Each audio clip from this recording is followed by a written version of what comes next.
250 years ago, an unknown tribe was first introduced to the world by Stefan Krasheninnikov, a member of the Vitus Bering's second Kamchatka expedition, in his book, A Description of the Land of Kamchatka. After almost 200 years, in the 1960s, archaeologists made a sensational discovery. Arrows made of volcanic glass or obsidian were discovered at the site where some of the first inhabitants of the Kamchatka Peninsula lived. The arrowheads are about 15,000 years old. An ancient tribe, the Itelmen, who made these arrowheads, has lived on the same peninsula for just as many millennia.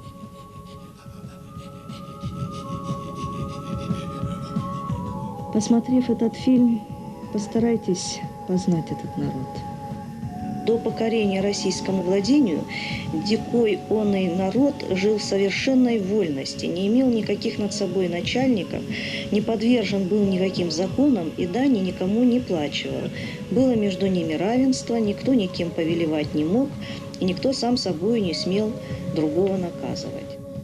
Было между ними равенство. There was equity amongst them. Никто никем повелевать не мог. They thought it was better to die than to live without freedom.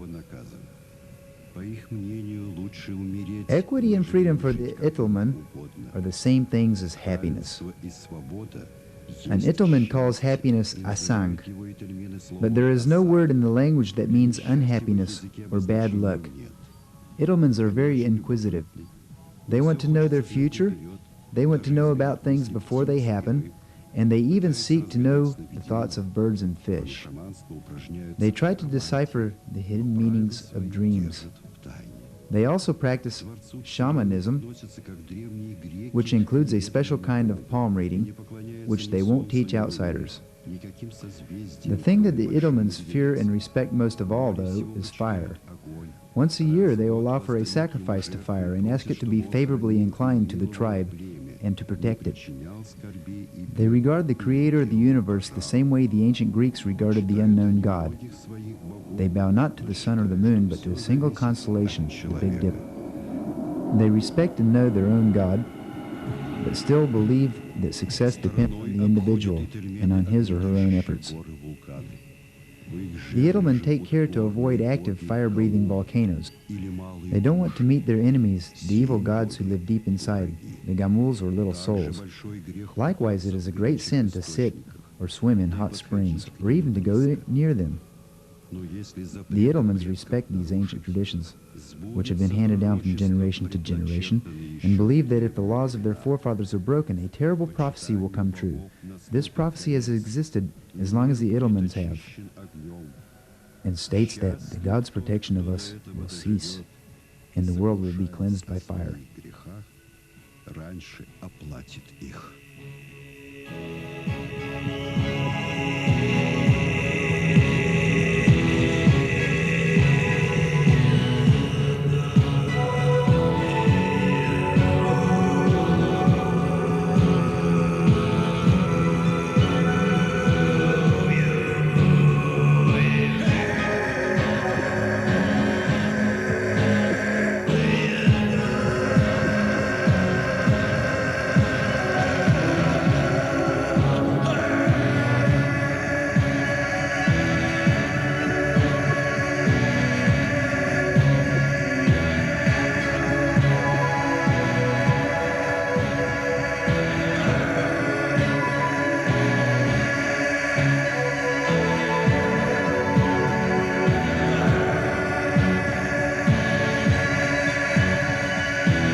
Вначале было лишь холодное море. In the beginning, there was only the deep sea and the great space of the skies. Nothing else existed. The world was still. There was only silence. Like a mist, like a cloud of dust was the earth at its creation, at the beginning of its being.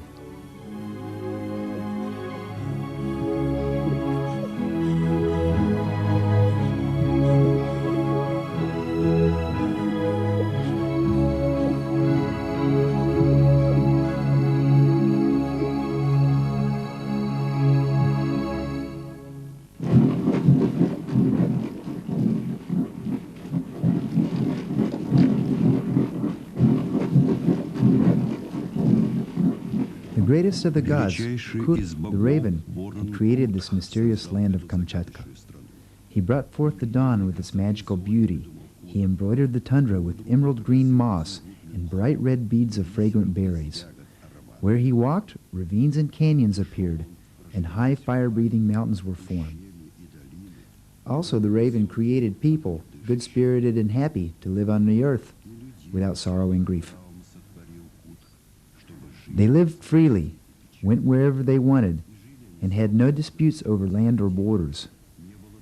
Everyone settled by the river where they had been born. But the Itelmens laugh at their creator. They don't thank him and don't ask him for help, since they think they are smarter than he.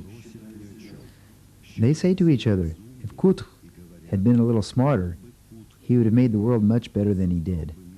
He wouldn't have made so many tall mountains, deep valleys, and impassable rivers. He wouldn't have sent so many storms and tornadoes. Itelmens can tell so many stories about Kut, the raven, that you could collect them all and write a whole book. They are just as good at telling tales as the Greeks once were. А на сказки Ительмены такие же мастера, как и древние греки.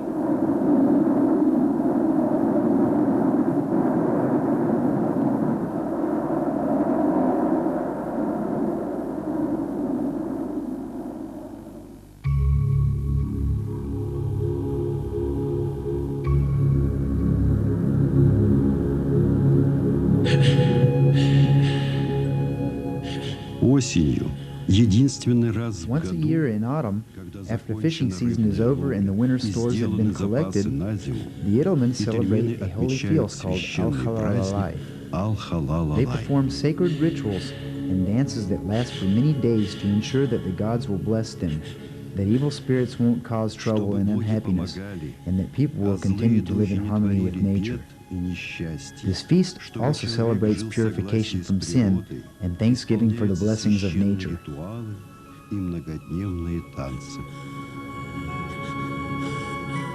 Это праздник очищения от грехов и благодарения природы.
Many thousands of years ago, small thin people with ruddy complexions, were able to cross the Bering Straits since it was covered with a glacier and reach America. So who knows? Maybe the Itelmens of Kamchatka, the Tlinkits of Alaska, and even the Maya Indians are all related. Magical and shamanic practices, worshipping tribal forefathers, belief in reincarnation and the existence of spirits, and numerous stories about the Creator, the Great Raven. The presence of all these things, as well as the similarity of their languages, points to a close relationship between these peoples.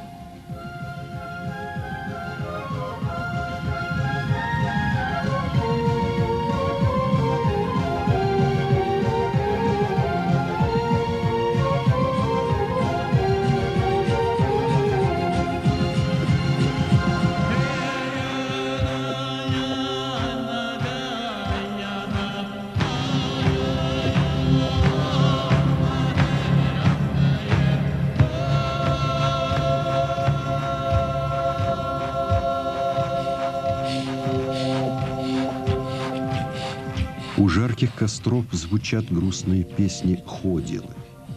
Когда же под самое небо... At times gathered around blazing bonfires, Itelmens sing plaintive tribal songs or hoidels. Other times when pipes, wooden horns, and drums begin a jaunty tune, everyone jumps up to dance a lively chechma. Girls and women sing love songs for their sweethearts and name the time and place for a tryst. Later, the Itelmens start dancing. They get so caught up in the motion that they can't stop, and the dancing lasts as long as 15 hours, from evening one day until noon the next day. Just before the dance finishes, the elders join in, giving their last ounce of energy. The man who dances the longest is specially honored.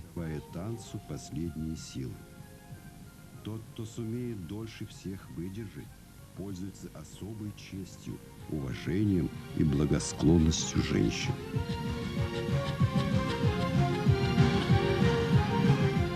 Если Ительмен задумает жениться, If an Itelmen wants to marry, he has to win her by serving her father for a certain amount of time. When visiting the chosen girl at home, he acts as if he is already a long-time friend of the family. He is allowed to keep an eye on his intended and to try to catch her by surprise and capture her.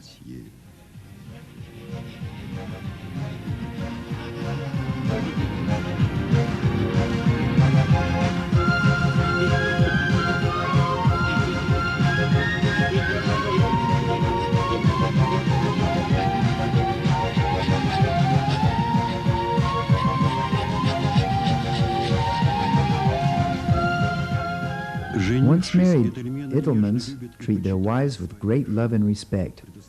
They let their wives take control of everything that is valuable in the home, to dispense or withhold as they please. If a husband angers his wife, she punishes him by refusing to give him tobacco or to embrace him.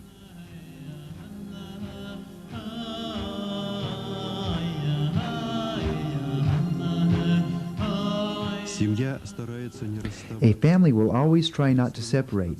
If the man leaves on a trip and will be gone for more than a day, his wife should go with him. All of these family customs and traditions reflect the respect for tradition and the mutual affection of the Itelmens.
Today the Itelmens live in a land of volcanoes and geysers, just like they did 15,000 years ago. They have remained a fiery and free-willed people, like the land they have inhabited for so long. But as we move into the next millennium, we ask ourselves this question: will this unique tribe, one of the oldest on the planet, survive?